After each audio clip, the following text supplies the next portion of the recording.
Et bonjour, bienvenue sur ma chaîne YouTube, c'est Cécile Arc et aujourd'hui, j'ai vraiment un grand plaisir de vous présenter Mijo Charmetan, qui est éthiopathe, ostéopathe. Bienvenue Mijo. Merci Cécile pour cette invitation, avec plaisir. Alors, on a vraiment une grande nouvelle qui est arrivée hier et que je voulais vraiment vous partager. C'est quelque chose de très grand. Il va y avoir le 12e congrès à l'Institut mondial de la douleur à Antalya, en Turquie, du 28 au 30 octobre 2023. Et vous savez quoi? Super Patch, la compagnie Super Patch est invitée là-bas, donc c'est vraiment, exceptionnel.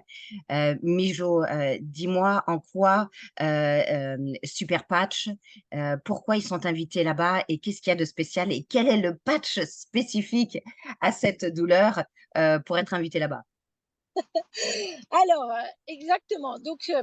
C'est un congrès qui est tenu par les plus grands scientifiques qui recherchent toutes les solutions efficaces pour le traitement de la douleur.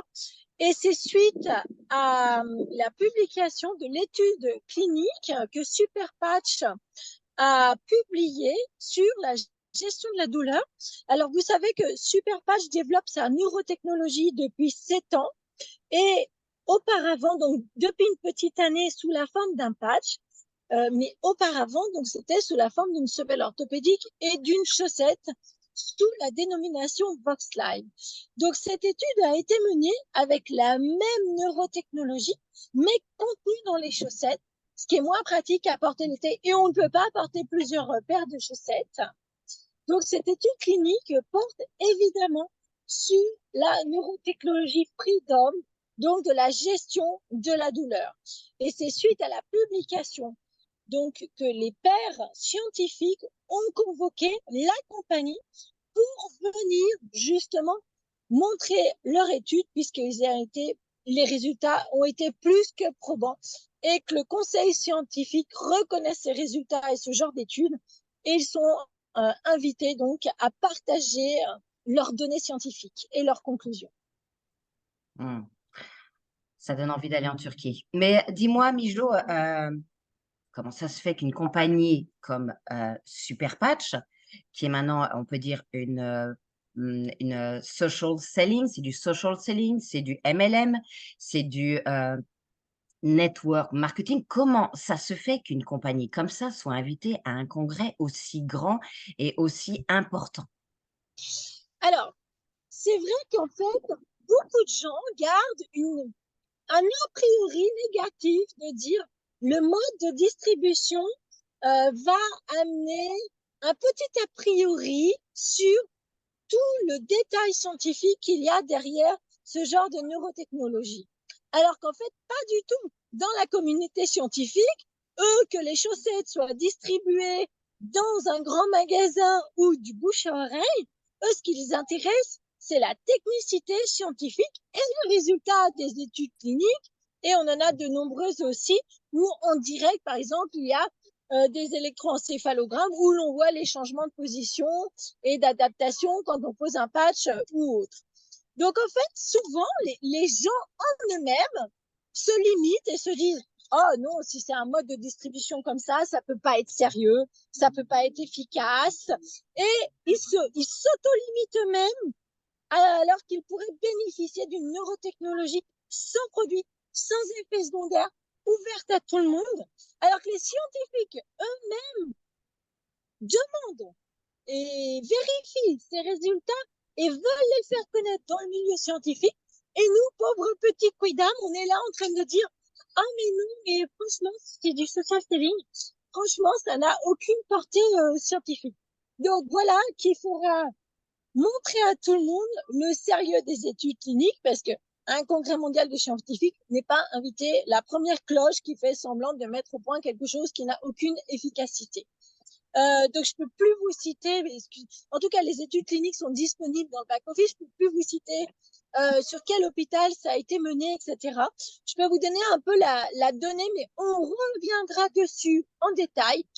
Cette étude a été menée sur des groupes témoins pour une pose de prothèse du genou, donc une arthroscopie, et donc avec des groupes témoins. Et les résultats ont été suivis à 2 semaines et 6 semaines avec de nettes améliorations au niveau de la raideur, de la mobilité, de la récupération de la fonction et évidemment de la gestion de la douleur lors des personnes qui ont été suivies sur ce groupe témoin. Donc la conclusion, je voulais noter un petit peu la conclusion, donc on reviendra dans les détails dessus. C'est affiché, cette étude suggère que cette modalité peut être rajoutée aux autres compléments post-opératoires et peut fournir aux patients une gestion de la douleur non narcotique. Ce qui est important ici, c'est justement de comprendre que c'est sans effet secondaire et sans accoutumance. Parce que moi, dans mon cabinet, je vois énormément de personnes qui sont devenues accros aux antidouleurs, justement, après des grosses opérations de ce genre. J'ai une petite question, Mijo. Non narcotique, ça veut dire quoi exactement? Et c'est exactement tous les opiacés, toutes les drogues qu'on peut utiliser à l'heure actuelle dans le système médical pour fournir un apaisement de la douleur non négligeable après ce genre d'opération, puisqu'il est décrit dans l'étude que généralement c'est un grand succès, mais 20% des personnes restent avec de grosses douleurs et se plaignent de troubles post-opératoires. En fait, Mijo, c'est important. On va enfin pouvoir eh bien, calmer cette douleur chez beaucoup de monde dans le monde entier, puisqu'il y a quand même vraiment beaucoup de personnes qui souffrent.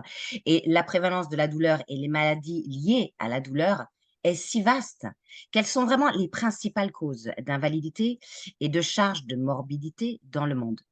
On estime que plus de 100 millions de personnes vivent avec des douleurs chroniques ou récurrentes aux États-Unis. Et c'est la raison la plus courante pour laquelle les patients consultent des cliniciens de soins primaires. Les traitements pharmacologiques conventionnels de la douleur ont été associés à des effets indésirables, dangereux.